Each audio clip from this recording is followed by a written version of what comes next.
तुझी संगती झाली आमचे निश्चिंत, नाही देखील ते मिळे भोग सुखाचे सोहळे. घरी ताकाचे सरोवर येते नवनीताचे पूर, नाही देखील ते मिळे भोग सुखाचे सोहळे. तुका म्हणे आता आम्ही नवजो दवडिता, नाही देखील ते मिळे भोग सुखाचे सोहळे.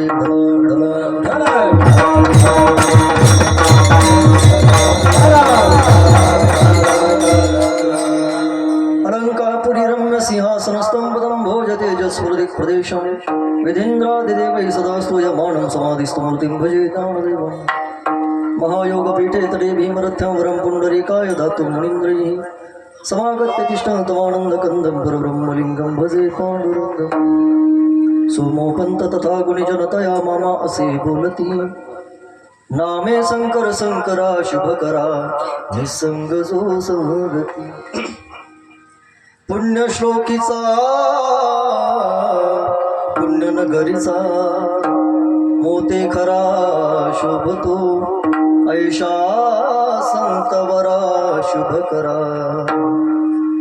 दांडे करा माझी वाणी तुझे वर्णे गुणवान,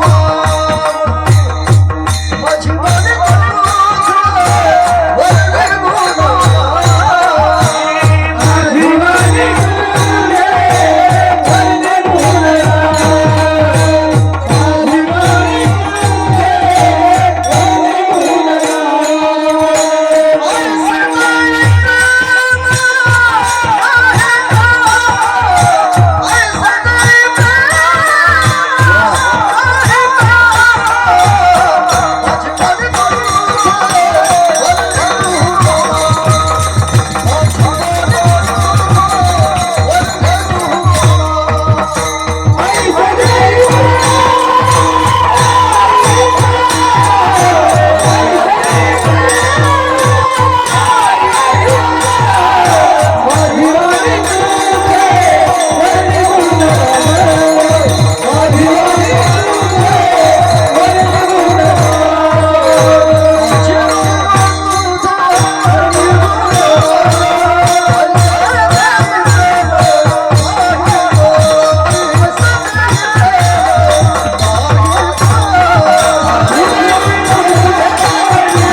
समाधिराजा वैराग्यवन्तं सुविचारयुक्तं नमामि जोगं शिरसा गुरुं तं जिथे ज्ञान विज्ञान संजीव होते जिथे योग विद्येस सामर्थ्य येते जिथे मानवाला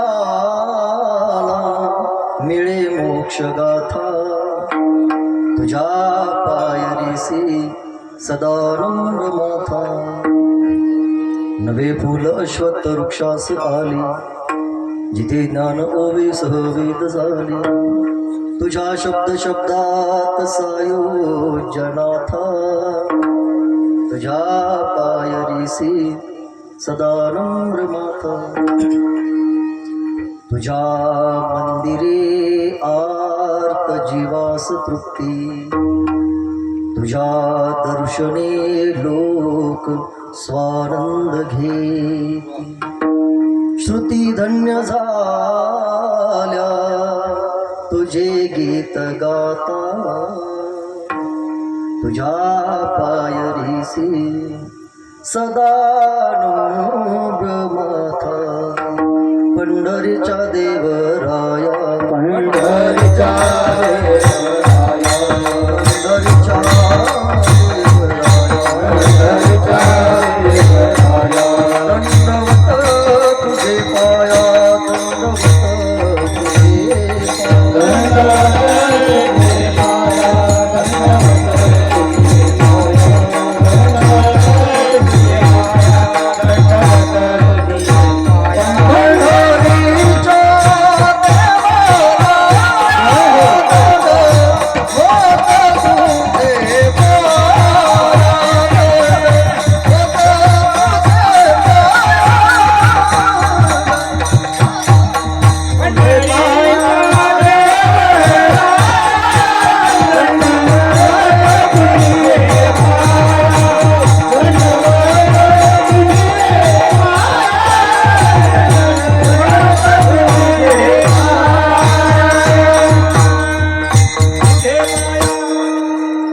नमो निवृत्ती उदारा सोपान देवा मुक्ताबाई नमो त्रिभुवन पावनी अद्यत्र जननी देवाची सेवे लागे सेवक झालो तुमच्या लागलो निज चरणा अहो स्वामी तुकया देवा यावरी न करावा उभे तुझी संगती झाली आमची निश्चिंती नाही देखील ते मिळे भोग सुखाचे सोहळे सेवेकरता निवडलेला अभंग इंद्रायणी मातेच्या काठावर वसलेलं एक भक्तीचं वादळ मानवतेचा महान नंदादीप श्रीमंत संत जगद्गुरु श्री तुकाराम महाराजांचा बहुतेकांच्या परिचयाचा काला या प्रकरणातील गोड अभंग कीर्तन रूपी सेवेकरता करता मी तुमच्या समोर निवडला की ज्या अभंगामध्ये जगद्गुरु श्री संत तुकोबराय भगवंताच्या संगतीमध्ये गेल्यानंतर गोपाळांच्या जीवनामध्ये जो त्यांना अनुभव आला त्या अनुभवाचं गोड चिंतन जगद्गुरु तुकोबराय तुमच्या माझ्या समोर शब्दाद्वारे ठेवतायत. संकल्पित वेळेमध्ये पूर्ण अभंगाचं आपल्याला चिंतन करायचं आहे. तत्पूर्वी गायलेल्या अभंगाची अर्थपूजा बांधत असताना ज्या निमित्तानं आपण या पवित्र प्रांगणामध्ये उपस्थित आहोत त्याबद्दलच्या माझ्या अंतःकरणातील काही प्रामाणिक भावना मला या निमित्तानं तुमच्या समोर व्यक्त कराव्या लागतील. सामाजिक भान आणि सामाजिक जाण असलेलं आपलं हे बऱ्हाणपूर हे गाव, या गावामध्ये वैष्णव सेवा आश्रम, या आश्रमामध्ये गेली अनेक वर्षापासून समापन्न होत असणारा हा कीर्तन महोत्सव याही वर्षी अत्यंत प्रेमानं आणि आस्थेनं या ठिकाणी संपन्न होताना मला दिसतो आहे. या आश्रमाचे सर्व माझ्यावर ज्यांचं नितांत प्रेम आहे, वारकरी संप्रदायातील एक अत्यंत गोड व्यक्तिमत्व, आपल्या साधनेला आणि आपल्या सेवेला न्याय देत देत वारकरी संप्रदायातली सेवा जी महात्मे करतायत त्यामध्ये श्री हरिभक्तपरायण आमचे निलेश महाराज वाणी महाराज आणि त्यांना ज्यांचे आशीर्वाद आहेत आणि ज्यांचं मोलाचं मार्गदर्शन आहे, खरं तर अगदी लहान भावाप्रमाणे आमच्यावर ज्यांचंही नितांत प्रेम आहे, आदरणीय आपल्या सर्वांचे श्रद्धास्थान आदरणीय श्री हरिभक्तपरायण सोमेश्वर महाराज गवळी महाराजांच्या आज्ञेनंही कीर्तनाची सेवा माझ्यापर्यंत मला प्राप्त झाली आहे.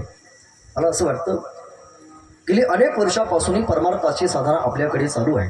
मी 2-3 वर्षापूर्वी आमचे गुरुवर्य तुकाराम महाराज शास्त्री यांच्या कीर्तनामध्ये चाल म्हटली होती.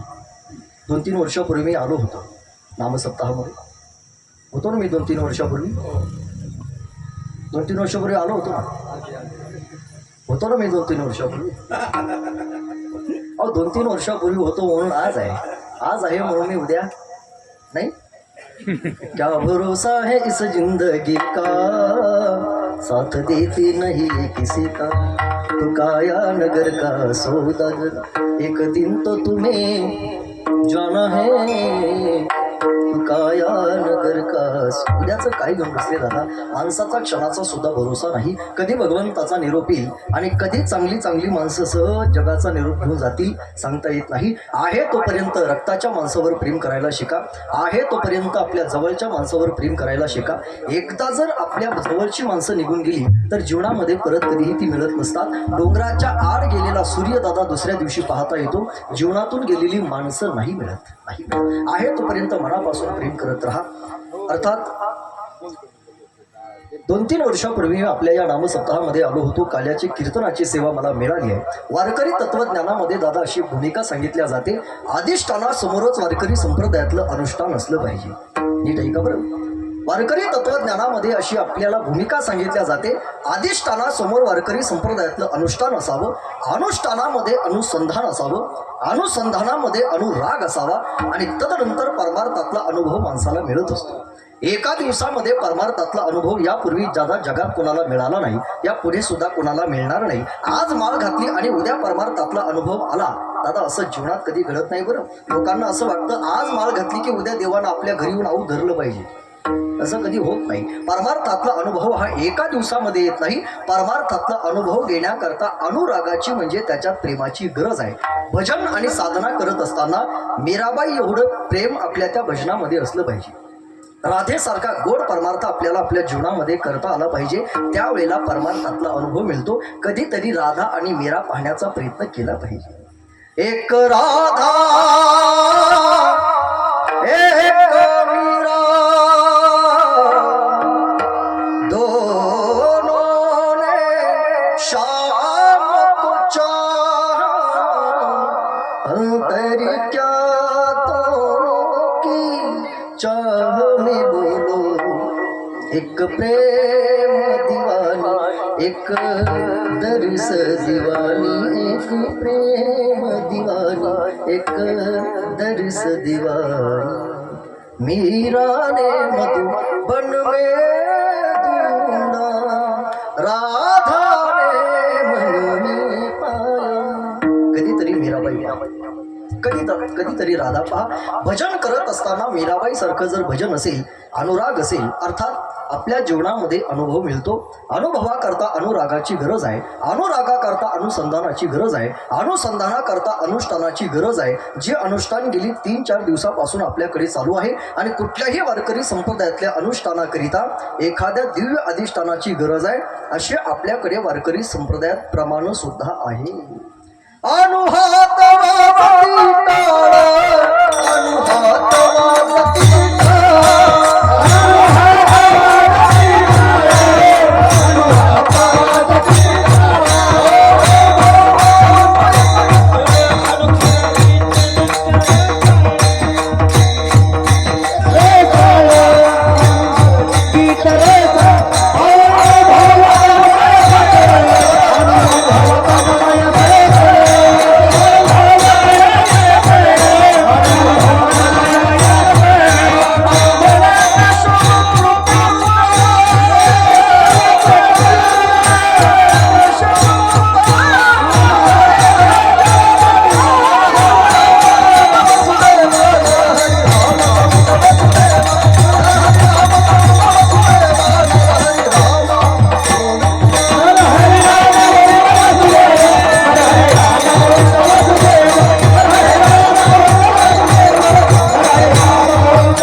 अनुरागाची गरज आहे.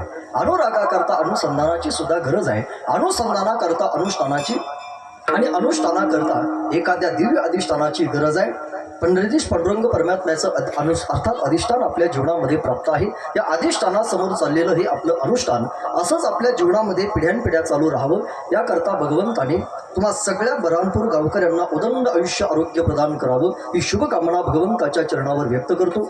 या कार्यक्रमाच्या निमित्तानं वारकरी संप्रदायातील पर्वताच्या उंचीची माणसं या नामसप्ताहामध्ये आपापली सेवा देण्याचं काम करतात. त्यामध्ये ज्यांची पहिली सुंदर चाल आपण ऐकली आहे, आमच्यासोबत नेहमीच कीर्तनाला जे असतात आदरणीय श्रीराम भाऊ आणि त्यांना पहिल्या चालीसाठी ज्यांनी सुंदर अशी साथ दिली, वारकरी संप्रदायातलं गायन क्षेत्रातलं आपल्या परिसरातलं अत्यंत गोड व्यक्तिमत्व आमचे परममित्र विकास महाराज आवर्जून उपस्थित आहेत. महाराजांनाही मनापासून धन्यवाद. आमचे ताते आहेत आदरणीय सगळीच, आता सर्वांचीच नावं काय मला माहीत नाही, तुम्ही सगळीच माझ्या मनातली नाही तर हृदयातली माणसं आहात. वारकरी संप्रदायातलं पवित्र कार्य तुमच्या सगळ्यांच्या हातून घडतं याचा मला मनापासून आनंद आहे. एका वाक्यामध्ये बोलायचं जर ठरलं तर वारकरी संप्रदायातली जुनी पिढी आणि वारकरी संप्रदायातली नवी पिढी माझ्या कीर्तनामध्ये उपस्थित आहे याचं मला मनापासून आनंद आहे. त्याच पद्धतीनं ज्यांचा मृदुंग आपण ऐकत आहात, मृदुंग क्षेत्रातलं आपल्या परिसरातलं एक अत्यंत गोड व्यक्तिमत्व आदरणीय श्री हरिभक्तीपरायण आवर्जून या ठिकाणी उपस्थित आहेत आणि त्यांना समोर जे साथ करतायत आदरणीय श्री हरिभक्तीपरायण रोहित महाराज, दोघंही फार छान मृदुंग वाजवतात. दोघांच्याही बोटामध्ये अशी जादू आहे. या निलेश महाराज, या दोघांच्याही बोटामध्ये अशी जादू आहे की यांच्या जादूला बोट ठेवायला जागाच नाही. काय म्हणालो मी? महाराजांच्या बोटामध्ये अशी जादू आहे की यांच्या जादूला बोट ठेवायला जागाच नाही आणि अशी माणसं बोटावर मोजण्या एवढीच असतात. म्हणून भगवंताने दोघांनाही आयुष्यामध्ये कधी बोटभर सुद्धा कमी पडू देऊ नये अशी माझी प्रामाणिक इच्छा आहे. ज्यांना कळालं त्यांना धन्यवाद, ज्यांना नाही कळालं ते कीर्तन सुटल्यानंतर पोटभर जेवण करून जा म्हणजे झाले.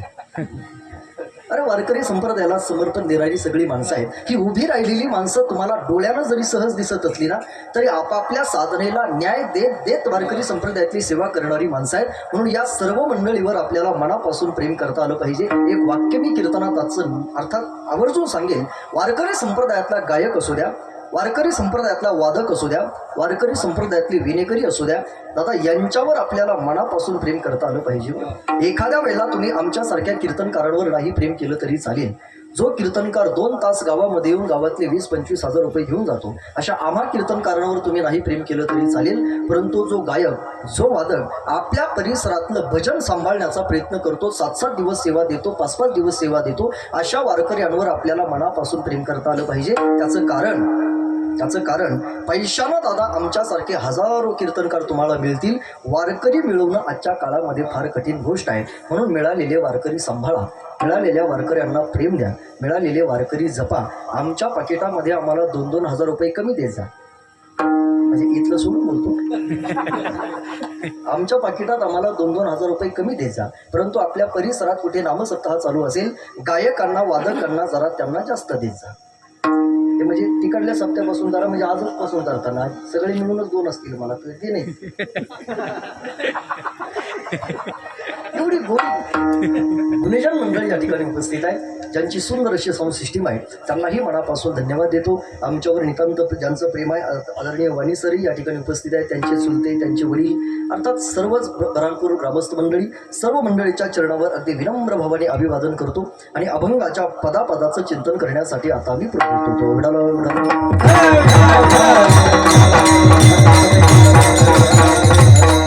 अभंग जगद्गुरु श्री तुकाराम महाराज यांचा असून जगद्गुरु तुकाराम महाराज आजच्या अभंगामध्ये देवाच्या संगतीमध्ये गेल्यानंतर गोपाळांच्या जीवनामध्ये आलेला अनुभव तुम्हाला आणि मला सांगण्याचा प्रयत्न करतात.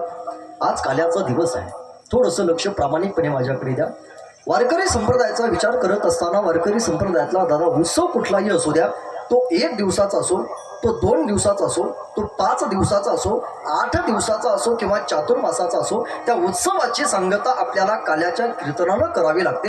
असा वारकरी संप्रदायातलं दंडक आहे. जसं गाव आल्यानंतर प्रवास संपतो, ढेकर दिल्यानंतर जसं जेवण संपतं, यज्ञामध्ये पूर्णावती झाल्यानंतर जसा यज्ञ संपतो, तसं काल्याचं कीर्तन झालं म्हणजे सप्ताहाची सांगता होते. समाप्ती नाही बरं. थोडंसं चिंतन अवधानपूर्वक ऐका. माणसं सहज परमार्थ करत असताना म्हणत असतात, आमच्या पारायणाची समाप्ती झाली, आमच्या नामसप्ताहाची समाप्ती झाली. दादा, पारायणाची आणि नामसप्ताहाची कधीही समाप्ती होत नसते. समाप्ती झाली तर ती फक्त तुमची नामची होते, परमार्थाची कधीही समाप्ती होत नाही. मग काही परमार्थातले जाणकार माणसं मला प्रश्न विचारतील, महाराज परमार्थाचा जर कुठे शेवट होणार नसेल तर आम्ही आमच्या प्रपंचातला अमूल्य वेळ खर्च करून परमार्थ तरी का करावा? याचं एका वाक्यात उत्तर आहे का? समाप्ती शब्दाचा अर्थ होतो सम्यक अधिक आप्ती बरोबर समाप्ती. सम्यक म्हणजे ज्ञान आणि आप्ती म्हणजे प्राप्त. जोपर्यंत जीवाला परोक्ष आणि अपरोक्ष ज्ञानाची प्राप्ती होणार नाही तोपर्यंत सांगता म्हणून काल्याचं कीर्तन करावं, समाप्ती म्हणून नाही. आणि काल्याच्या विषयी जर बोलायचं ठरलं तर इतर कीर्तनामध्ये आपल्याला वेगवेगळे विषय बोलता येतात. आजच्या कीर्तनामध्ये आपल्याला फक्त अर्थात भगवान कृष्ण परमात्मा गोकुळामध्ये जे चरित्र करतो त्याचा विचार काल्याच्या दिवशी करावा लागतो. काला काला काला काला म्हणजे तरी काय? एका वाक्यामध्ये सांगू, अनेक पदार्थ ज्या ठिकाणी एकवटले जातात दादा त्याला काला असं म्हणतात. कळतंय तुम्हाला? अनेक विचाराची माणसं ज्यावेळेला एका मंडपाच्या छत्राखाली येतात दादा त्याला काला असं म्हणतात. अनेक जातीची माणसं ज्या एका छत्राखाली येतात दादा त्याला काला असं म्हणतात. आणि तो काला वारकरी संप्रदायामध्ये केला जातो. वारकरी संप्रदायामध्ये काला होतो हे वाक्य बोलण्यापेक्षाही माझं पुढचं वाक्य प्रेमानं ऐका. वारकरी संप्रदायामध्ये काला होतो हे वाक्य बोलण्यापेक्षा मी एक वाक्य पुढचं बोलेल. वारकरी संप्रदाय दादा हाच एक प्रकारचा काला आहे. वारकरी संप्रदायाला मी काला का म्हटलं त्याचं कारण, कधीतरी आळंदीला जा, विश्वमाऊली ज्ञानोबरायांच्या समाधी समोर नतमस्तक व्हा. विश्वमाऊली ज्ञानोबरायांचा जर दादा आपण विचार केला, संबंध जग ज्या विश्वमाऊली ज्ञानोबरायांच्या समाधी समोर नतमस्तक होतो तो अर्थात ते विश्वमाऊली ज्ञानोबराय हे काश्मीरी शैवागमाची अनुयायी आहेत. माऊली कोण आहेत? काश्मीरी शैवागमाची अनुयायी म्हणजे माऊली आहे. अखंड विश्वमाऊली ज्ञानोबरायांच्या समाधी समोर नतमस्तक होतं. तुझ्या समाधीच्या पुढं उभ आभाळ वाकलं, तुझ्या ध्यान तेजा पुढं कोटी सूर्य पीक झालं. गाता देव तुझी ओवी केली जीवाची काजळी, अंतरात ज्योत देवनी तूच देवा वाट धावली. घुमला गजर आभाळी ज्ञानराज माझी माऊली, हो ज्ञानराज माझी माऊली. ज्ञानोबा माऊली चंदनाची सावली, ज्ञानोबा माऊली चित्त तुझ्या. अखंड विश्व ज्या विश्वमाऊली ज्ञानोबरायांच्या समाधी समोर दादा नतमस्तक होतं ते विश्वमाऊली ज्ञानोबरा हे काश्मीरी शैवागमाची अनुयायी आहे. नामदेव राय हे केशी राजाचे उपासक आहेत. नामा म्हणे केशव राजा केला नेम चालवे माझा. जगद्गुरु तुकाराम महाराज हे चैतन्य संप्रदायाचे आहेत. नाथ बाबा हे दत्त संप्रदायाचे आहेत. हे सगळे संत वेगवेगळ्या संप्रदायाचे असूनही काला करण्याकरता त्या सगळ्या संतांनी आपापल्या संप्रदायाचा अभिनिवेश बाजूला ठेवला आणि काला करण्याकरता सगळे संत चंद्रभागेच्या वळवंटामध्ये एकत्र आले आणि त्यांनी काला केला. ज्ञानोबा माऊली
सगळ्या संतांनी आपल्या आपल्या संप्रदायाचा अभिनिवेश बाजूला ठेवला आणि चंद्रभागेच्या वळवंटामध्ये सगळे संत काला करण्याकरता एकत्र आले. संत वेगवेगळे असून जर एकत्र येत असतील तर आपल्याला वेगवेगळ्या चुली मांडायची काय गरज आहे?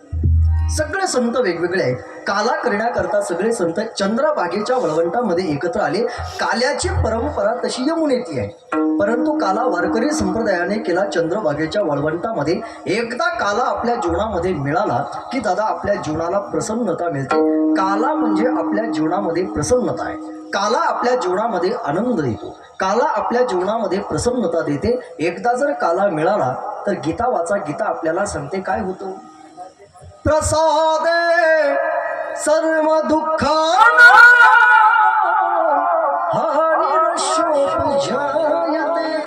काला आपल्या जीवनातील सगळी दुःख संपवण्याचा प्रयत्न करतो. काल्याचं कीर्तन म्हणजे दादा प्रसादाचं कीर्तन आहे. काल्याचं कीर्तन म्हणजे आनंदाचं कीर्तन आहे. काल्याचं कीर्तन म्हणजे प्रत्येकाला अर्थात चित्ताला शांती देणारं कीर्तन आहे.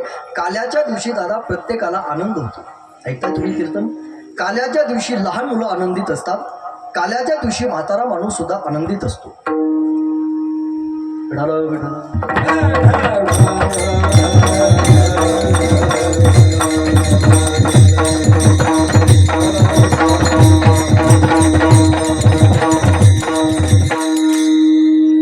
काल्याचं कीर्तन म्हटलं की प्रत्येकाला आनंद मिळतो. काल्याचं कीर्तन जीवाला प्रसन्नता आणि अर्थात आनंद देत राहतो. काल्याच्या दिवशी गावातील दादा प्रत्येक माणूस आनंदित असतो. मला असं वाटतं गावातील सुना आनंदित असतात याच्यात नवल नाही. काल्याच्या दिवशी सासवात सुद्धा आनंदितच आहे. गावामध्ये लहान मुलं आनंदित असतील याच्यात नवल नाही. गावातील मोठी माणसं सुद्धा काल्याच्या दिवशी आनंदितच राहतात. या जगाच्या संबंधानं विचार करत असताना गवळी महाराज जगामध्ये 3 प्रकारचे लोक राहतात असं तुम्ही आम्हाला सांगता. संत महात्म्यांचे प्रमाण आहे प्रकाराचे 3 तुका म्हणे केले जन. या जगामध्ये 3 प्रकारचे लोक आहेत. काही माणसं सत्वगुणी आहेत, काही माणसं रजोगुणी आहेत आणि काही माणसं तमोगुणी आहेत. आपलं गाव सुद्धा त्याला अपवाद नाही बरं. आपल्या गावामध्ये सुद्धा काही माणसं सत्वगुणी आहेत, काही माणसं रजोगुणी आहेत, काही माणसं तमोगुणी आहेत. काल्याचं कीर्तन आपल्या गावामध्ये जर असेल तर गावातील सत्वगुणी माणसाला सुद्धा काल्याच्या दिवशी आनंद होतो. काल्याच्या दिवशी रजोगुणी माणसाला सुद्धा आनंद मिळतो आणि काल्याच्या दिवशी गावातील तमोगुणी माणसाला सुद्धा आनंद होतो. काही समीक्षक माणसं मला प्रश्न विचारतील, महाराज तुम्ही कीर्तनामध्ये जर सहज बोलता गावातील सत्वगुणी माणसाला काल्याच्या दिवशी आनंद होतो, मग गावात काल्याचं कीर्तन चालू असताना सत्वगुणी माणसाला आनंद होईल याच्यात काय नवल आहे? सत्वगुणी माणसाला टाळ आवडतो, भजन आवडतं, कीर्तन आवडतं, महाराज आवडतात, त्यांना आनंद होईल याच्यात काय नवल आहे? तुम्ही म्हणता गावातील रजोगुणी माणसाला सुद्धा काल्याच्या दिवशी आनंद मिळतो, मग त्यांना सुद्धा आनंद होतो याच्यात काय नवल आहे? रजोगुणी माणसाला सुद्धा परमार्थ आवडतो, संत आवडतात, देव आवडतो, परंतु गावात तुम्ही असं म्हणता गावामध्ये काल्याचं कीर्तन जर चालू असेल तर गावातील तमोगुणी माणसाला सुद्धा आनंद होतो असं जर तुमचं म्हणणं असेल ते याचं कारण काय? ज्या तमोगुणी माणसाला देव धर्म परमार्थ टाळ दिंडी या गोष्टी आवडत नाहीत त्यांना सुद्धा काल्याच्या दिवशी आनंद होतो असं तुम्ही म्हणता, याचं कारण काय? याचं कारण प्रेमानं लक्षपूर्वक माझ्याकडे लक्ष देऊ नये का?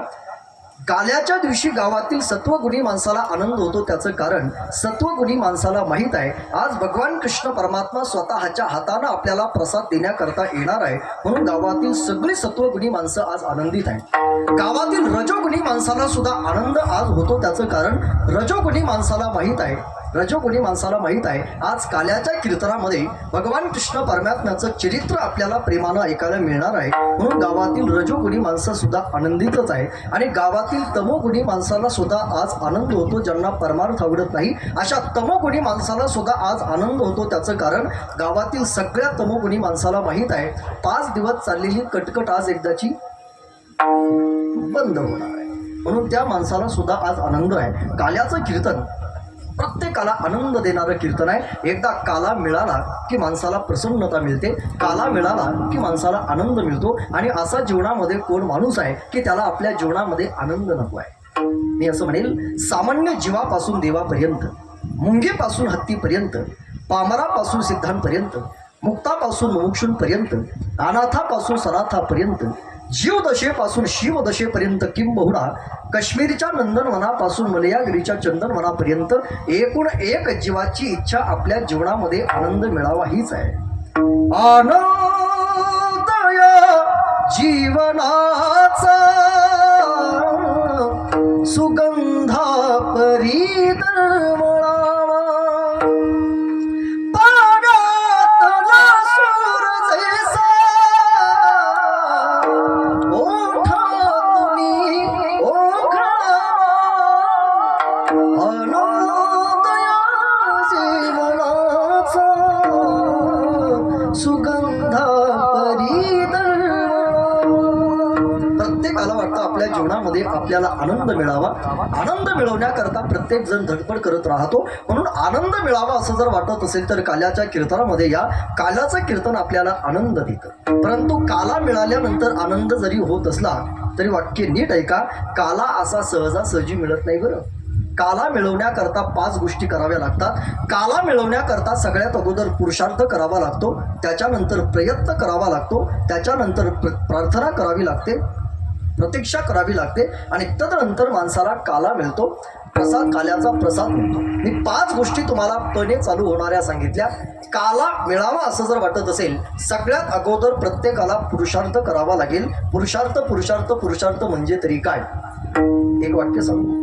जगाची गोष्ट कुणालाही जमत नाही, ती गोष्ट आपण करून दाखवणं दादा याला पुरुषार्थ असं म्हणतात. जगाची गोष्ट सगळ्यांना जमते, ती जर आपण करून दाखवत असाल तर याच्यात काय पुरुषार्थ आहे? जगाची गोष्ट कुणालाही जमत नाही, ती आपण करून दाखवणं दादा याला पुरुषार्थ म्हणतात. माझा तुम्हाला प्रश्न आहे, 100 किलोचं पोतं सहजासहजी उचलणं सोपं आहे का? तुम्ही ऐकताय ना कीर्तन? 100 किलोचं पोतं सहजासहजी उचलणं सोपं आहे का? महाराज तुमचं नाव काय? गरुड. गरुड महाराज. 100 किलोचं पोतं सहजासहजी उचलणं सोपं आहे? तुम्ही उचलू शकता नाही? इतकी चांगली तब्येत असून तुम्ही जर उचलू शकत नाही तर माझा तर प्रश्नच नाही.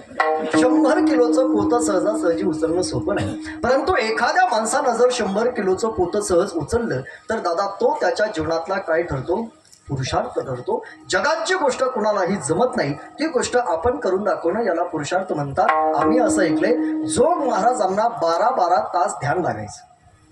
सद्गुरू जोग महाराजांना 12-12 तास भजन करताना ध्यान लागायचं. 12-12 तास ध्यान लावणं हा सुद्धा पुरुषार्थच आहे ना. आपल्याला 2 तास कीर्तनात ध्यान लागत नाही. आपल्याला कीर्तनात लागतात परंतु झोपा ध्यान नाही लागत. 2 तास ध्यान लावणं जमत नाही. 12-12 तास बाबांना ध्यान लागायचं हा त्यांच्या जीवनातला पुरुषार्थ आहे. माणसानं थोडं जगावं परंतु पुरुषार्थ करत आपलं जीवन भगवंतापर्यंत घेऊन जावं. जगाची गोष्ट कोणालाही जमत नाही, ती गोष्ट आपण करून दाखवणं याला पुरुषार्थ म्हणतात. पुरुषार्थाचे 4 प्रकार आहेत, धर्म, अर्थ, काम आणि मोक्ष. त्याच्यातला 5वा पुरुषार्थ त्याही पुढे जाऊन आपल्याला शिकवला जातो. पंचम पुरुषार्थाची भक्ती मज पर्यंत उद्धवा. देवानं आपल्यावरती प्रेम करणं हा आपल्या जीवनातला सगळ्यात मोठा पुरुषार्थ आहे. देवावर तर दादा सगळेच प्रेम करतात ना. असा कीर्तनाला आलेला कोणता माणूस आहे की ज्याचं देवावरती प्रेम नाही? तुमचं देवावरती प्रेम आहे म्हणून तुम्ही कीर्तनामध्ये आहात. आमचं देवावरती प्रेम आहे म्हणून आम्ही संबंध महाराष्ट्रभर कथा कीर्तन करत फिरतो. देवावर प्रेम करणं हा पुरुषार्थ नाही. कधीतरी आपल्या कीर्तनाला पाहून, कधीतरी आपल्या भजनाला पाहून, कधीतरी आपल्या साधनेला पाहून देवानं आपल्यावरती प्रेम करावं हा आपल्या जीवनातला सगळ्यात मोठा पुरुषार्थ असेल. राधेने कृष्णावरती जरूर प्रेम केलं असेल, परंतु कृष्णानं सुद्धा राधेवरती तेवढंच प्रेम केलं ना. मीराबाईने भगवंतावर जरूर प्रेम केलं असेल, परंतु भगवंताने सुद्धा मीराबाईवरती तेवढंच प्रेम केलं ना. देवानं आपल्यावरती प्रेम करावं हा आपल्या जीवनातला पुरुषार्थ असला पाहिजे. एक दिवस राधा कृष्णाला सहज म्हणते, एक बार तो राधा बन कर देखो मेरे सपना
राधेने कृष्णावरती प्रेम करावं, कृष्णाने राधेवरती प्रेम करावं, हा दादा त्यांच्या जीवनातील फार मोठा पुरुषार्थ आहे. जीवनामध्ये एकदा पुरुषार्थ केला की माणसाला काला मिळतो, परंतु पुरुषार्थ केल्या केल्या काला मिळत नाही बरं. घराचा त्याग करून कीर्तनामध्ये येणं याला सुद्धा पुरुषार्थच म्हणतात. कारण माणसाला घर सुटत नाही, माणसाला घर सोडावंसं वाटत नाही. तुम्ही जर घर सोडून कीर्तनामध्ये आला असाल तर हा सुद्धा आपल्या जीवनातला एक पुरुषार्थच आहे. नाहीतर घर माणसाला सोडावंसं वाटत नाही. आम्ही नित्य कीर्तनामध्ये सांगत राहतो, माणसाला घर सोडण्याची सवय असली पाहिजे, घर सोडण्याची सवय असली पाहिजे. त्याचं कारण असं आहे, कधीतरी माणसानं घर सोडून तीर्थयात्रेला जावं, कधीतरी माणसानं घर सोडून कीर्तनामध्ये यावं, कधीतरी माणसानं घर सोडून आळंदी पंढरपूरची वारी करावी. घर सोडण्याची माणसाला सवय असली पाहिजे. त्याचं कारण, एक दिवस आपल्याला कायमचंच घर सोडून निघून जायचंय ना, त्यावेळेला माणसाला त्रास होऊ नये याच्याकरता माणसाला घर सोडण्याची सवय असली पाहिजे. घर सोडून कीर्तनामध्ये येणं हा सुद्धा पुरुषार्थ आहे. परंतु कीर्तनात आल्या आल्या पुरुषार्थ काला मिळत नाही. पुरुषार्थ केल्यानंतर माणसाला प्रयत्न करावा लागतो, प्रयत्न नाम भजन करावं लागतं. कीर्तनात आल्या आल्या दहीहंडी फुटत नाही. याच्याकरता 2 तास भजन करावं लागतं, 2 तास त्याची प्रतीक्षा करावी लागते, 2 तास देवाकडे कीर्तनात प्रार्थना करावी लागते. त्याच्यानंतर माणसाला काला मिळतो. काला मिळवण्याकरता प्रयत्नच करावा लागतो, देव मिळवण्याकरता दादा प्रयत्नच करावा लागतो. अर्थात भागवतातील एक फार सुंदर प्रसंग आहे. एक दिवस यशोदा मैया भगवान श्रीकृष्णाला आंघोळ घालते आणि आंघोळ घातल्यानंतर भगवंताचा फार सुंदर शृंगार बनवते. शृंगार बनवल्यानंतर आज भगवान कृष्ण परमात्मा फार सुंदर दिसू लागतो. त्याचं वर्णन आमचे शिवानंद महाराज फार सुंदर करत राहतात. भगवान कृष्ण परमात्म्याचा शृंगार बनवल्यानंतर आज कन्हैया फारच सुंदर दिसतो का. जरी की पगडी बांधे सुंदर आँखों, जरी की पगड़ी बांधे सुंदर आँखों, कितना सुंदर लागे बिहारी, कितना लागे प्यारा. ओ हो हो,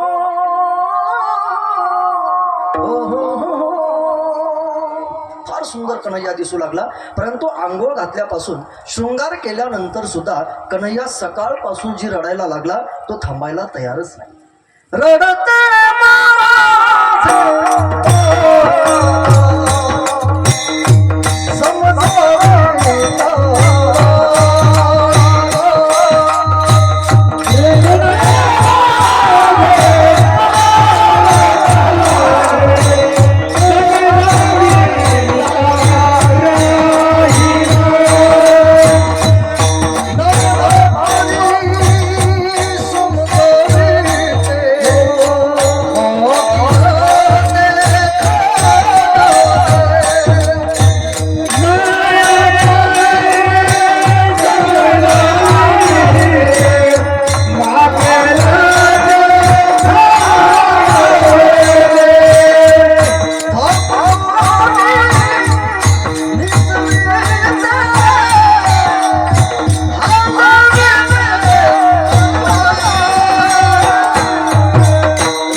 समजावी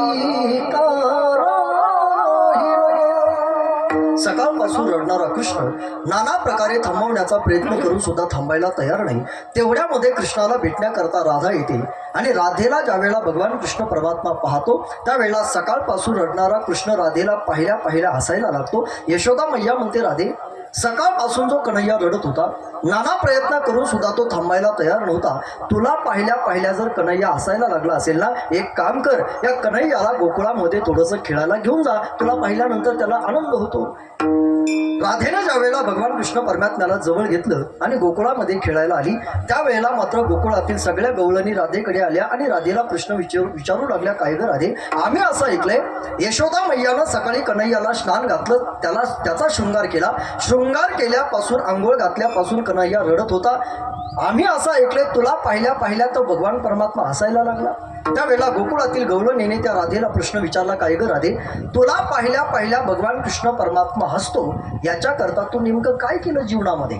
जो भगवान कृष्ण परमात्मा जगाला आनंद देणार आहे, त्याला जर तुला पाहून आनंद होत असेल तर याच्याकरता तू नेमकं जीवनात काय केलं? त्यावेळेला राधा फार सुंदर उत्तर देते, मला पाहून भगवंताने हसावं, मला पाहून भगवंताला आनंद व्हावा, मला पाहून भगवंताने सुखी व्हावं, याच्याकरता मी जीवनात काय काय केलं? राधा उत्तर देते, याची लागी गो त्याची भोग, याची लागी गो केले नाना, याची लागी गो मंत्राच्या पाण्याला, याची लागी गो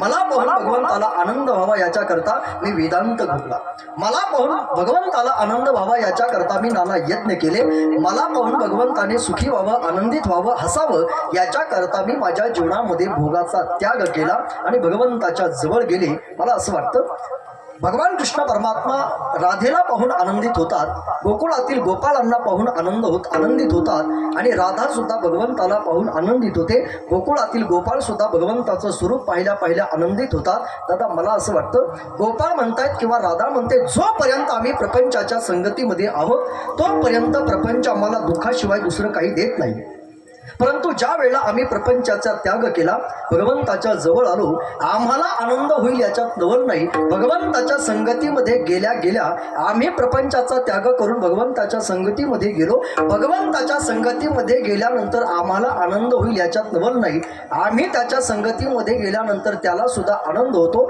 आणि त्याच्या आनंदामुळे आमच्या जीवनातली सगळी दुःख संपतात. महाराज लिहितात अभंगाच्या पहिल्या चरणामध्ये, तुझी संगती तुझी संगती, तुझी संगती तुझी संगती, तुझी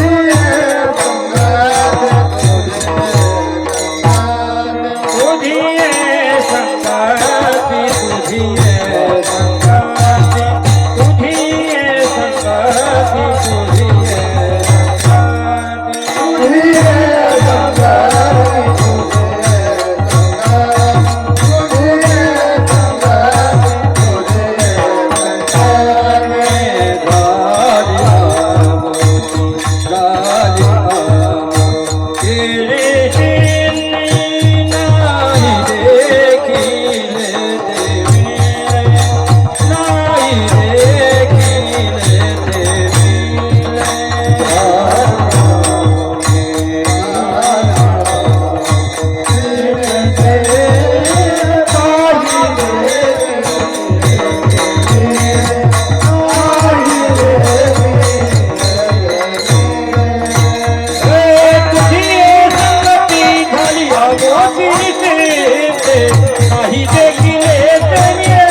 देवाच्या संगतीमध्ये गेल्यानंतर गोपाळ किंवा राधा म्हणते, जोपर्यंत आम्ही प्रपंचाच्या संगतीमध्ये आहोत तोपर्यंत प्रपंच आम्हाला दुःख देतो. देवाच्या संगतीमध्ये आल्यानंतर आमचं जीवन निश्चिंत होतं. तुझी संगती झाली अमुची निश्चिंती. प्रपंचाच्या संगतीमध्ये आपण जर असाल तर प्रपंच कुणीही असो त्या प्रत्येक माणसाला प्रपंच दुःख देत राहतो. देवाची संगती किंवा संतांची संगती माणसाला आनंद देते किंवा सुख देते. मला असं वाटतं प्रत्येकाच्या जीवनातली चिंता जावी असं जर वाटत असेल तर माणसानं देवाच्या संगतीमध्ये आलं पाहिजे. त्याचं कारण चिंता नाही असा या जगात कुणी माणूस नाही. कीर्तनं ऐकणारी असू द्या, कीर्तन करणाऱ्या माणसाला सुद्धा चिंता आहे. चिंता नाही असा या जगात माणूस नाही. आता एवढे तुम्ही प्रेमानं कीर्तनामध्ये जरी उपस्थित असाल तुम्हा सगळ्यांना आता सध्या तरी एकच चिंता आहे, महाराज कीर्तन कधी संपवतील. आणि मला एकच चिंता आहे, कीर्तन सुटल्यानंतर निलेश महाराज अर्थात गौरी महाराज मला किती देतील. चिंता नाही असा या जगात माणूस. कोई तन दुखी कोई मन दुखी कोई धन बिन रहत उदास. थोड़े थोड़े सब दुखी सुखी राम के दास. थोड़े थोड़े सब दुखी सुखी श्याम के दास. चिंता नाही असा या जगात माणूस. मला तर नेहमी असं वाटतं चिंता करण्यापेक्षा माणसानं देवाच्या चिंतनामध्ये आपला वेळ घालवला पाहिजे. परंतु आम्ही सुद्धा चिंता करतच आमचं जीवन घालवायला लागलो. चिंता करण्यापेक्षा माणसानं चिंतन करावं. माणसं विनाकारण चिंता करतात, आम्ही सुद्धा विनाकारण चिंता करतो. मी परवा दिवशी एका मंत्र्याच्या घरी गेलो होतो काही कामासाठी. ही पुडी बिडी नाही बरं, खरं सांगतो.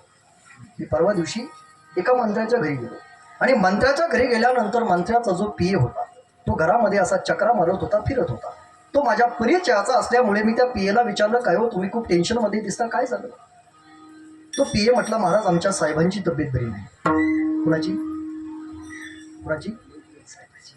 मी म्हटलं तुमच्या साहेबाची तब्येत बरी नाही, मग एवढं टेन्शन घ्यायची काय गरज आहे. तो म्हटला नाही महाराज आमच्या साहेबांनी सकाळपासून काही खाल्लं नाही.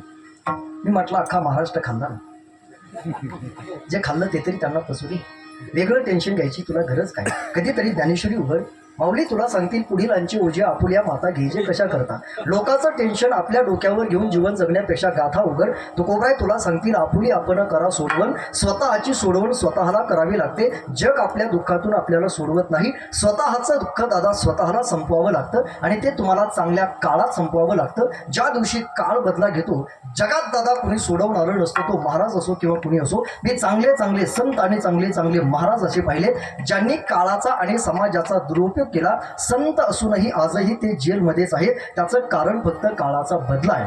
ज्या दिवशी काळ बदला घेतो तो महाराजांना सुद्धा सोडत नाही. म्हणून जोपर्यंत तुमचं माझं जीवन आहे दादा तोपर्यंत चांगल्या काळात अखंड देवाच्या चिंतनामध्ये आपलं काळ घालवा. आपल्या जीवनातल्या चिंता मिटाव्या असं जर वाटत असेल देवाचं चिंतन माणसाच्या जीवनामध्ये असलं पाहिजे. देवाची संगती जर आपल्याला मिळाली तर आपल्या जीवनातल्या सगळ्या चिंता जातात. चिंता नाही असा या जगात कोणी माणूस नाही. नाहीतर आपल्या प्रपंचामध्ये आपल्याला समाधानानं आणि सुखानं जगण्याकरता लागतं तरी काय, अन्न लागतं, वस्त्र लागतं, निवारा लागतो. आपल्या प्रपंचामध्ये आपल्याला समाधानानं जगता यावं याच्याकरता पहिली गोष्ट अन्न लागतं. दुसरी गोष्ट, तुम्ही नाराज आहेत का माझ्यावर, बोला ना मग, हा काय वेदांतातला प्रश्न आहे का. पहिली गोष्ट अन्न लागतं, दुसरी गोष्ट वस्त्र लागतं, तिसरी गोष्ट निवारा लागतो, चौथी गोष्ट छोट्या पिनीचं किंवा मोठ्या पिनीचं चार्जर लागतं.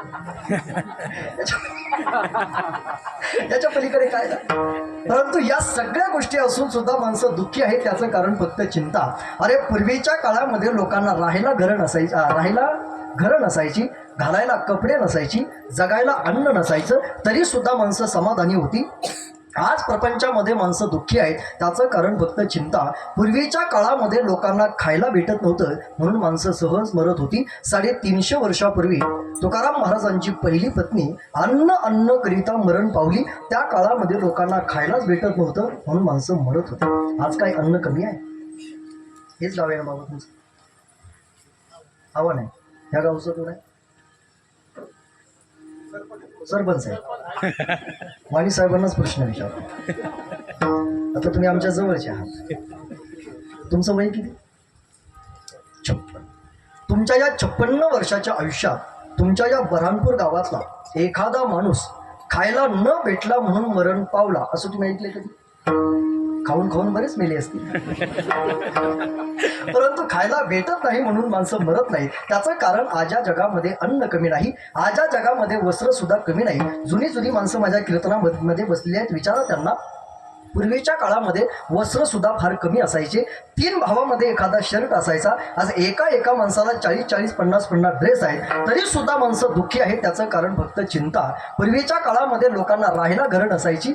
अर्थात आज एखाद्याची झोपडी असेल, एखाद्याचा बंगला असेल, निवारा नाही असा या जगात माणूस नाही, तरी सुद्धा माणसं दुःखी आहेत. त्याचं कारण फक्त चिंता. म्हणून ही चिंता आपल्या जीवनातली जळावी, मारावी असं जर वाटत असेल, कधीतरी देवाच्या किंवा संतांच्या सहवासामध्ये या. देवाच्या सहवासामध्ये आल्यानंतर आपल्या जीवनातल्या चिंता मरतात. अखंड त्या देवावर विश्वास ठेवा.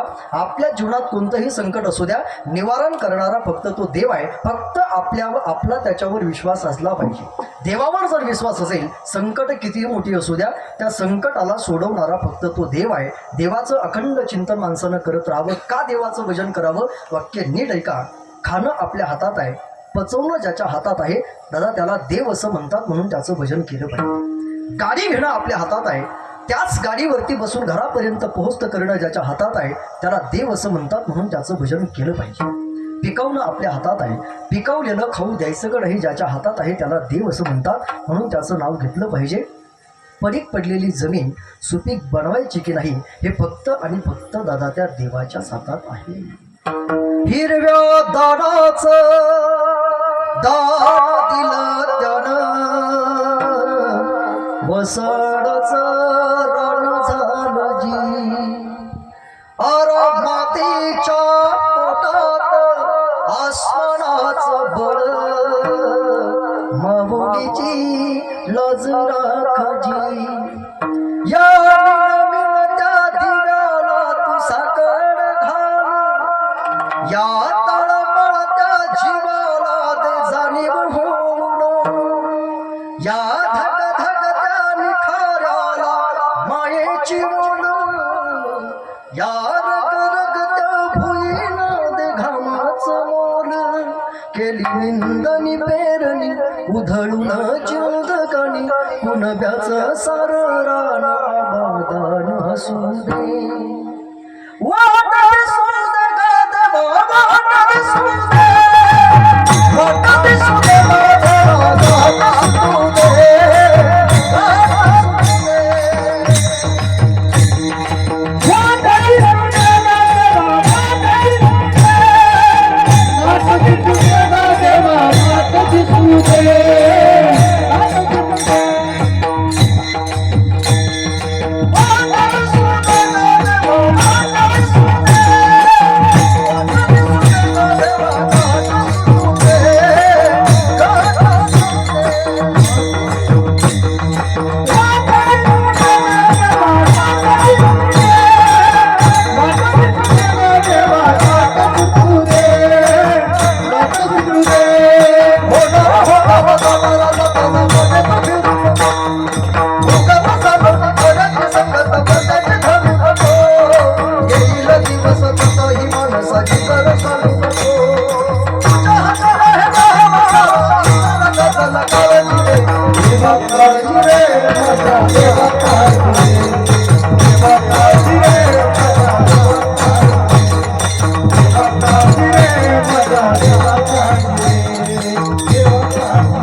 रोजची नवी निराशा, सपान गाठीला धरता वेठीला कसेर सुटावी आशा.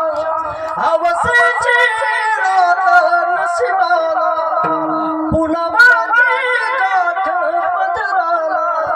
होईल पुनव मनासी जगावा खचून जाऊ नको, येईल मुठीत तुझ्या या भाडा माघार घेऊ नको. उगाच भयान वादळ वाऱ्याची पाऊल रोखू नको. तुझ्या हाती आहे दाम सारा, इसर गजल काळजी देवा, काळजी माझ्या देवा, काळजी देवा, काळजी माझ्या देवा, काळजी माझ्या देवा, काळजी माझ्या देवा, काळजी. काळजी करणारा तो देव आहे. म्हणून अखंड त्या देवाच्या सहवासामध्ये राहण्याचा प्रयत्न करा. गोपाळ देवाच्या संगतीमध्ये राहिले. देवाच्या संगतीमध्ये आल्यानंतर गोपाळांच्या जीवनातल्या चिंता संपल्या. गोपाळ देवाला म्हणू लागले, देवा आतापर्यंत आम्ही प्रपंचाच्या संगतीमध्ये होतो. प्रपंचानं आम्हाला दुःखाशिवाय दुसरं काही दिलंच नाही. आम्ही प्रपंचाचा त्याग केला, तुझ्या संगतीमध्ये आलो. तुझ्या संगतीमध्ये आल्या आल्या आम्हाला आमच्या जीवनामध्ये सुखाची प्राप्ती झाली. प्रपंचाच्या दादा कितीही दिवस संगतीमध्ये जा, प्रपंच आपल्याला नेहमी दुःख देत राहतो. प्रपंचातली कोणतीही वस्तू घ्या, ती वस्तू अगोदर माणसाला सुख देते, तीच वस्तू कालांतराने माणसाला दुःख देत राहते. माझा तुम्हाला प्रश्न आहे, आपापल्या घरामध्ये लाईट असणं सुखाचं की दुःखाचं? सुखाचं. घरामध्ये लाईट असणं सुखाचं की दुःखाचं? सुखाचं. घरामध्ये फ्रीज असणं सुखाचं की दुःखाचं? सुखाचं. घरामध्ये एसी असणं सुखाचं की दुःखाचं? सुखाचं. एका महिन्यानंतर लाईट बिल येणं दुःखाचं. प्रपंचातली कोणतीही वस्तू घ्या, अगोदर आनंद देते, तीच वस्तू कालांतराने दुःख देत राहते. म्हणून प्रपंचाचा त्याग असावा, देवाच्या संगतीमध्ये यावं. देवाच्या संगतीमध्ये आल्यानंतर गोपाळ म्हणू लागले, देवा प्रपंच आम्हाला दुःख देत होता, प्रपंचाचा आम्ही त्याग केला. याची लागी व तेजी येले भोग. भोगाचा त्याग करून तुझ्या संगतीमध्ये आल्या आल्या ज्या गोष्टी आम्हाला जीवनामध्ये कधी डोळ्यानं पाहायला मिळाल्या नाही, त्या गोष्टी तुझ्या संगतीत आम्हाला खायला मिळतात. हा तुझ्या संगतीचा परिणाम अभंगाच्या नाही देखील ते मिळे, नाही देखील ते मिळे, नाही देखील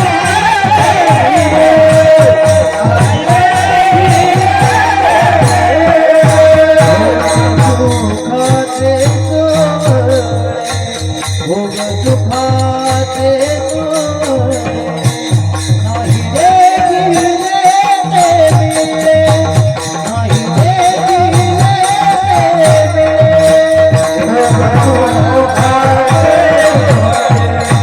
भोग सुखाचे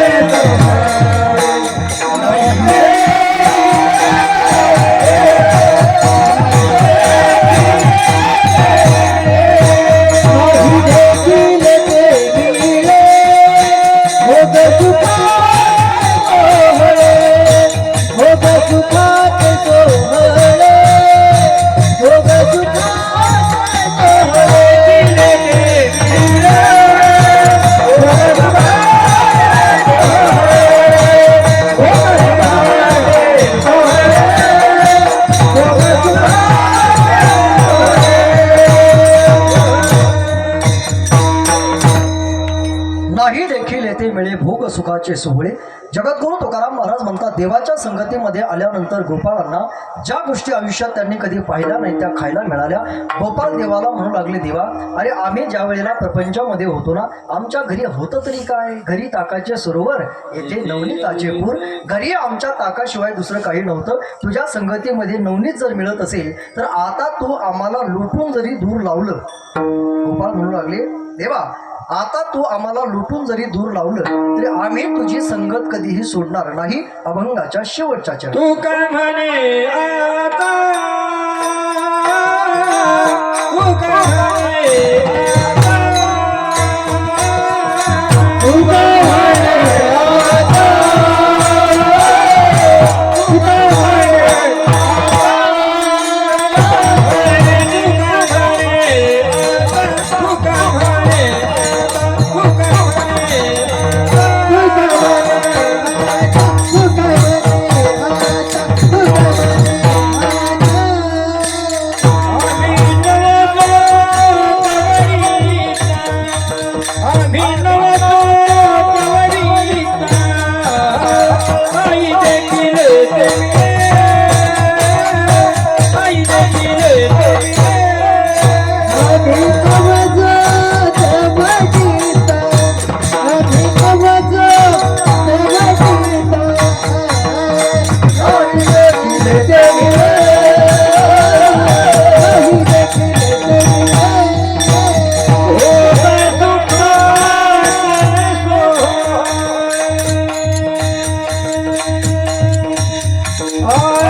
तुका म्हणे आता आम्ही नवजो दवडिता नाही देखील ते मिळे भोग सुखाचे सुभोळे संकल्पित वेळेमध्ये अभंगाच्या 4 चरणाचा भाव तुमच्या समोर ठेवला.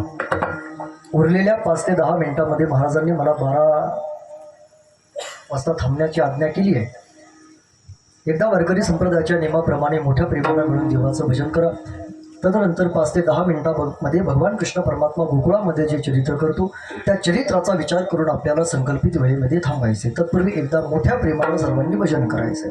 विडंबार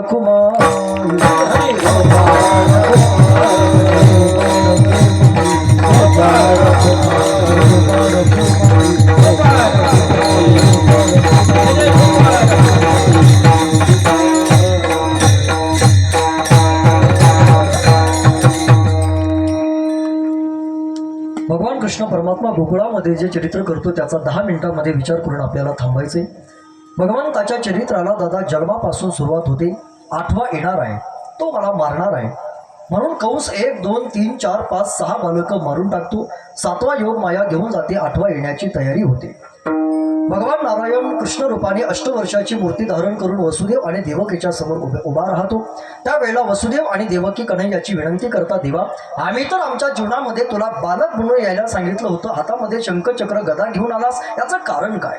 त्यावेळेला भगवान वसुदेव आणि देवकीला सांगू लागले, मी हातामध्ये शंखचक्र गदा घेऊन आलो, 8 वर्षाची मूर्ती धारण केली, त्याचं कारण माझी अशी इच्छा आहे, 11 वर्षानंतर ज्या कंसाला मी मारणार आहे आणि तुम्हाला कारागृहातून मुक्त करणार आहे, मला असं वाटतं त्या कंसाला आजच मारून टाकावं आणि तुम्हाला तुमची कारागृहातून मुक्तता करावी, याच्याकरता मी हातामध्ये शंखचक्र गदा घेऊन आलो. त्यावेळेला वसुदेव आणि देवकी म्हणतात, नाही प्रभू, हातामध्ये शंखचक्र गदा घेऊन येऊ नका, तुम्ही लहान झालं पाहिजे, आम्हाला तुम्हाला गोकुळामध्ये खेळताना पाहिजे, आम्हाला तुम्हाला रांगताना पाहिजे, तुम्ही लहान झालं पाहिजे.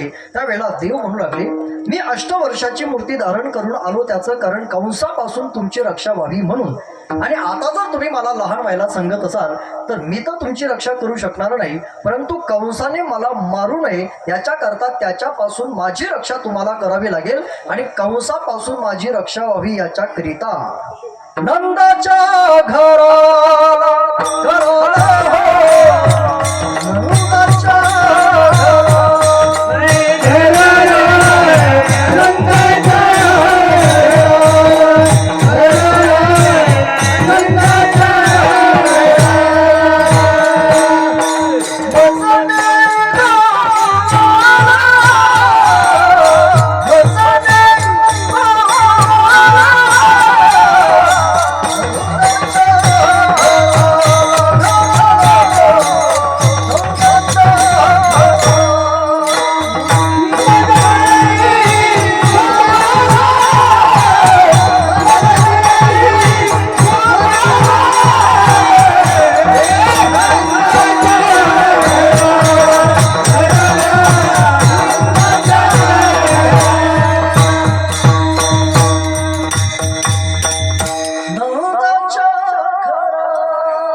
सांगू लागले, मला नंदाच्या घरी नेऊन ठेवा.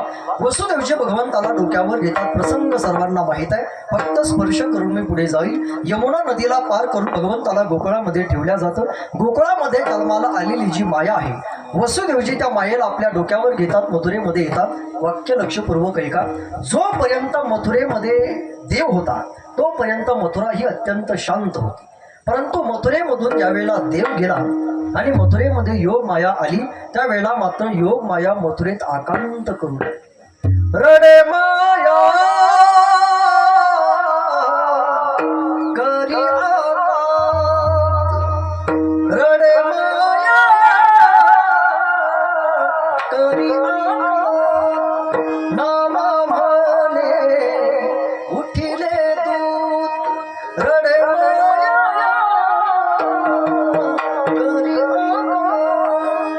योग माया आकांत करू लागली. द्वारपाल जागी झाली. कंसाला सांगितलं, तुमचा 8वा काळ जन्माला आलाय, त्याला मारण्याच्या अपेक्षेनं कंस कारागृहामध्ये येतो. मारणार तेवढ्यामध्ये योग माया निघून जाते. आकाशवाणीने कंसाला सांगितलं जातं, मूर्ख कंसा, ज्या तुझ्या 8व्या काळाला तो मारण्याकरता या ठिकाणी आलाय, तो 8वा काळ गोकुळामध्ये केव्हाचा जन्माला आलाय, मारायचं असेल तर त्या ठिकाणी जाऊन त्याला मार. हे शब्द ऐकल्यानंतर भगवंताला मारण्याकरता कंस सगळ्यात अगोदर पुतना मावशीला पाठवतो. भगवंताचा जन्म हा अष्टमीला होतो. आणि पोतना मावशी भगवंताला मारण्याकरता येथे चतुर्थदशीला फक्त 7व्या दिवशी पोतनेचा भगवान परमात्मा वध करतात. त्याच्यानंतर तब्बल 108 दिवसांनी भगवंताला मारण्याकरता कंस शक्टासुराला पाठवतो. भगवान परमात्मा त्या शक्टासुराचा सुद्धा वध करतात. हळूहळू कन्हैया आता मोठे होतात, गोकुळामध्ये रांगायला लागतात. रांगत असताना भगवंताच्या अनेक प्रकारच्या लीला चालू होतात, प्रसंग, आणि त्या लीला सर्वांना माहीत आहेत. आणखी कन्हैया मोठे होऊ लागतात. मोठे झाल्यानंतर गोकुळामध्ये येतात. गोकुळामध्ये त्यांना पेंद्या, वैजा, वाकुड्या अनेक प्रकारचे सवंगडी भेटतात. ते सगळ्या सवंगड्यांना भगवान कृष्ण परमात्मा प्रश्न विचारतात, काय रे गड्यानो, आपण गोकुळामध्ये आलो लीला करण्यासाठी, आपण गोकुळामध्ये आलो काहीतरी चरित्र करण्यासाठी, मग लीला करायला आणि चरित्र करायला आपल्या तब्येती चांगल्या पाहिजेत ना. तुमच्या तब्येती अशा महेश महाराजांसारख्या सुखद कशा चालल्या? तुम्हाला नेमकं झालंय काय? तुम्हाला दहीदूध तूप आवडत नाही का? गोपाळ म्हणतात देव भरपूर आवडत आहे. मग तुमच्या घरी दहीदूध तूप नाही का? देव म्हणू लागला, ते गोपाळ म्हणू लागले चिक्कार आहे.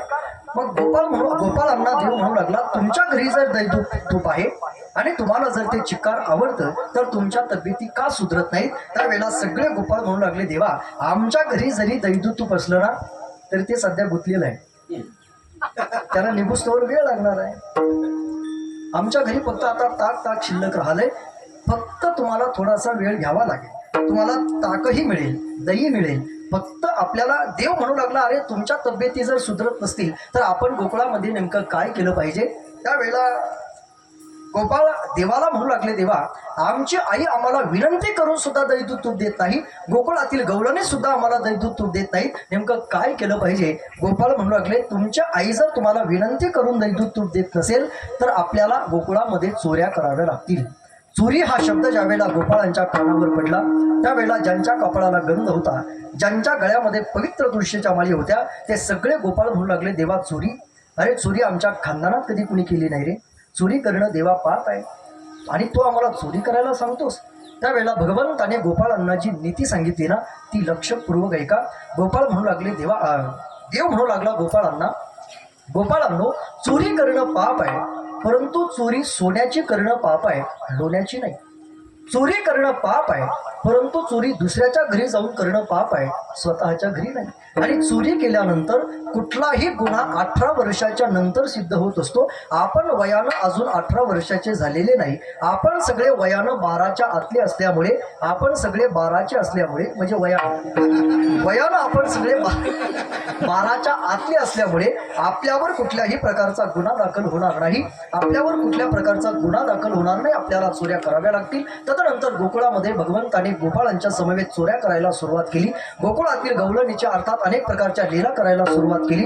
गोकुळातील गवळणीचा रस्ता अडवण्याचा सुद्धा भगवंताने अनेक वेळेला प्रयत्न केला. एक दिवस एक गवळण आपल्या डोक्यावर दैदूत तूप घेऊन गोकुळातून मथुरेच्या दिशेने चालली होती. त्या भगवंताने त्या गोकुळातील गवळणीचा रस्ता अडवला. रस्ता अडवल्या गोकुळातील गवळणीने भगवंताची विनंती केली, जाऊ दे मला मथुरेला नंदलाला रे गोपाळ, निघून गेल्या गवळणी साऱ्या मथुरेच्या उशीर झाला बाजाराला नंदलाला रे गोपाळ. विनंती करायची म्हटल्यावर चाल सुद्धा तशीच पाहिजे. जाऊ दे मला मथुरेला नंदलाला रे, एका जनार्दनी गवळण कृष्ण सख्याची जडली, उशीर झाला बाजाराला नंदलाला रे गोपाळ. गोकुळातील गवळण विनंती करू लागली. विनंती करून सुद्धा दैदूत तूप अर्थात गोकुळातील गवळण ऐकत नव्हती. भगवान कृष्ण परमात्म्याने गोकुळामध्ये लीला चालू केल्या. गोकुळातील सगळ्या गवळणी गारणे घेऊन यशोदा मैयाकडे येऊ लागल्या. त्यावेळेला यशोदा मैया म्हणू लागली, माझ्या कृष्णाचे गारणे घेऊन जर तुम्ही माझ्याकडे येत असाल तर माझा कृष्ण आहे कसा आहे हे काय मला माहित नाही, तुम्ही सांगायची मला काय गरज आहे?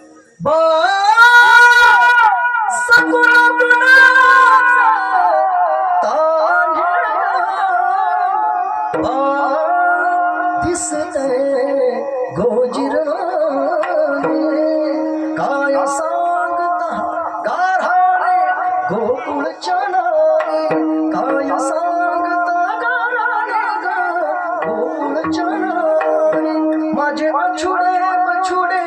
चतुरे राधे रुक्मिणी पांघरू घालिती हो पांघरू घालिती उचडे माझे अछुडे बछुडे चतुरे राधे रुक्मिणी. माझा कृष्ण कसा आहे हे तुम्ही मला सांगायची गरज नाही. अनंत अर्थात थोड्या भगवान कृष्ण परमात्मा करू लागला. एक दिवस गोकुळातील गौलानी अर्थात यशोदा मैयाला म्हटल्या, यशोदे तुझा कन्हैया आमच्या घरी येऊन नाना प्रकारच्या खोड्या करतो, लीला करतो, त्याची कारणे घेऊन आम्ही तुझ्याकडे येतो. तुला त्याची कारणे कधीच मान्य होत नाही. तू या कन्हैयाला विचार, आम्ही या गोकुळामध्ये नेमकं राहावं की जावं. यशोदे कृष्णाला सांगावे गोकुळी राहावे का जावे. आम्ही या गोकुळामध्ये राहावं की जावं.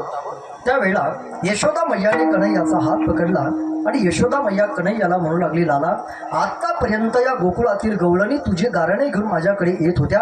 मी कधीच या गोकुळातील गवळणीची गारणे मान्य करून घेतली नाही. परंतु आज या गोकुळातील गवळणी गोकुळ सोडून जाण्याचा विचार करतात. कन्हैया मला असं वाटतं त्या गोकुळातील गवळणीने जर गोकुळ सोडला ना तर गोकुळातला प्राण निघून गेल्यासारखं होईल. या गोकुळातील गवळणीने गोकुळ सोडून जाऊ नये याच्याकरता तू उद्यापासून या गोकुळामध्ये अजिबात राहायचं नाही. तुला गोशाळेला अर्थात शाळेमध्ये जावं लागेल. त्या कालची शाळा म्हणजे गोशाळा होती. भगवान कृष्ण परमात्मा दुसऱ्या दिवशी गायी चारण्याकरता कुंजवनामध्ये जाणार होता. सगळे गोपाळ आपापल्या गाया घेऊन गोकुळातल्या एका चौकामध्ये आले. भगवान कृष्ण परमात्मा सुद्धा आज पहिल्या दिवशी गाया चरण्याकरता घराचा त्याग करून अर्थात गायी चरायला निघाले. त्यावेळेला प्रसंग असा घडला.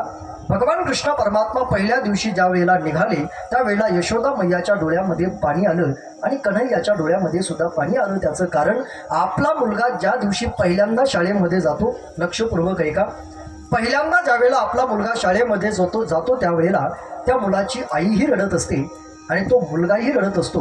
आज भगवान कृष्ण परमात्मा पहिल्यांदा गायी चरायला निघाला.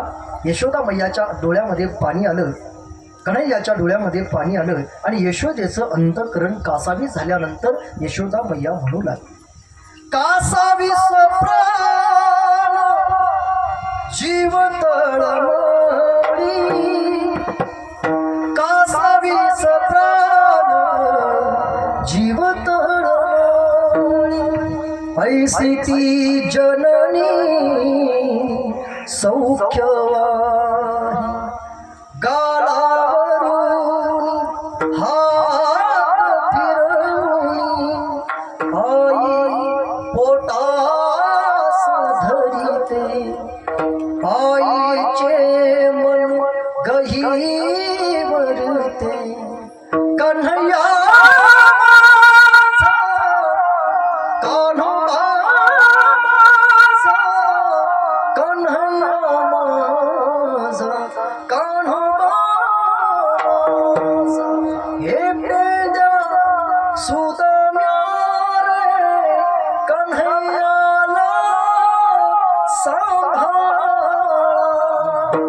सांभाळा मुरारी हो हो हो हो सांभाळा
मुरारी सांभाळा मुरारी प्राण माझा. यशोदा मैया म्हणू लागली, माझ्या कन्हैयाला सांभाळा, जास्त दूर जाऊ नका. अर्थात गोपाळ कन्हैयाला घेऊन कुंजवनामध्ये गेले. गायी चरायला पाठवल्या. त्यावेळेला सगळे गोपाळ कन्हैयाला म्हणू लागले, लाला गायी तर आता चरण्याकरता गेलेल्याच आहेत रे. गायी चरून येईपर्यंत निवांत बसण्यापेक्षा आपण एखादा खेळ तरी खेळूया. त्यावेळेला पहिल्या दिवशी भगवान कृष्ण परमात्मा गोपाळांच्या समवेत खेळ खेळायला लागले. खेळ मांडिला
असे अनेक प्रकारचे खेळ कुंजवनामध्ये भगवंताने खेळले. का खेळायचे आहे? 12 वाजले. पिंगा ग बाई पिंगा ग, पिंगा ग बाई पिंगा आघा, धांगड धिंगा ग. अनेक प्रकारचे खेळ कुंजवनामध्ये भगवान परमात्मा खेळू लागले. उसावाला गणगोत सार हा धार कुणाचा नाही, भेगाच्या भोगी परिचिन अंगार जीवाला जाळी, बळदे झुंजायाला किरपीची ढाल दे, हिणविती पंच प्राण जीवन तान दे.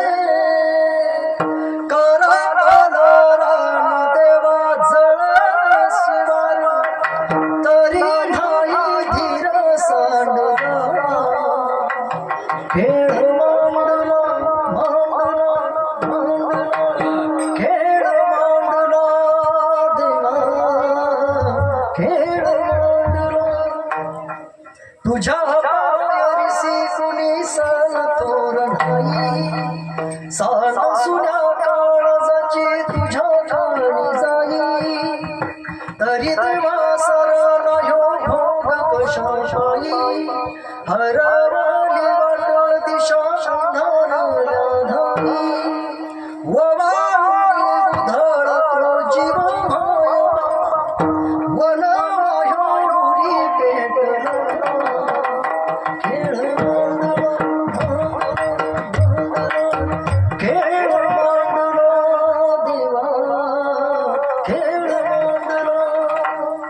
प्रपंचाचा आणि परमार्थाचा खेळ हा देवानच मांडलेला खेळ आहे. या खेळातून आपल्याला सहज तो पैलत्रेला घेऊन जाईल. गोपाळ देवाच्या अर्थात संगतीमध्ये अनेक प्रकारचे खेळ खेळू लागले. खेळ खेळून झाल्यानंतर थकून गेले आणि थकल्यानंतर गोपाळ म्हटले, देवा आता आम्हाला खेळण्यामध्ये सुद्धा सुख नाही. खांदी भार कोटी भूक काय खेळा याचे सुख. आता आम्हाला खेळण्यामध्ये सुख नाही, भुका लागल्या. भगवंताने सगळ्या गोपाळांना यमुना नदीच्या किनाऱ्यावर चारही बाजूने बसवलं. भगवान कृष्ण परमात्मा मध्यभागी उभे राहिले. सगळ्यांच्या शिदुऱ्या भगवंताने एकत्र केल्या आणि अर्थात भगवान कृष्ण परमात्मा आज स्वतःच्या हातानं प्रत्येकाला अर्थात प्रसाद देऊ लागला. त्याचं वर्णन भागवतकाराने भागवतामध्ये करून ठेवलं. बिभ्रत बेनून जटोरपड यशुंग वेत्रेची कक्षे वामे पाणू मशरू कौलम तत्परम यंगलुषु तिष्ठन्मध्ये सुबुधुसुरगो हा संयम विश्वई स्वर्गे लोके मिशंत भुजे यज्ञ भुबाल की. गोपाल कृष्ण भगवान की जय. एकदा प्रत्येकाने हात वर करा आणि फार प्रेमानं माझ्यासोबत विठ्ठलाला आवडेल इतकं गोड भजन करण्याचा प्रयत्न करा. भगवंताने आपल्याला कोरोनाच्या 3 लाटेमधून जगवलं याची जाणीव प्रत्येक क्षणाला ठेवा आणि देवाला आणि संतांना आवडेल इतकं गोड भजन माझ्यासोबत प्रत्येकानं करा. रामकृष्ण हरे हरे विठ्ठल कृष्ण हरी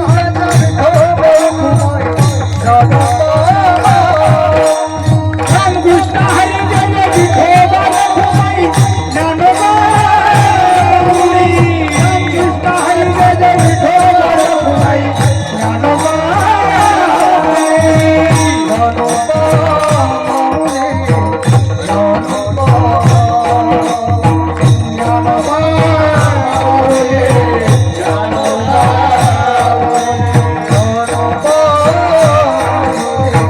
No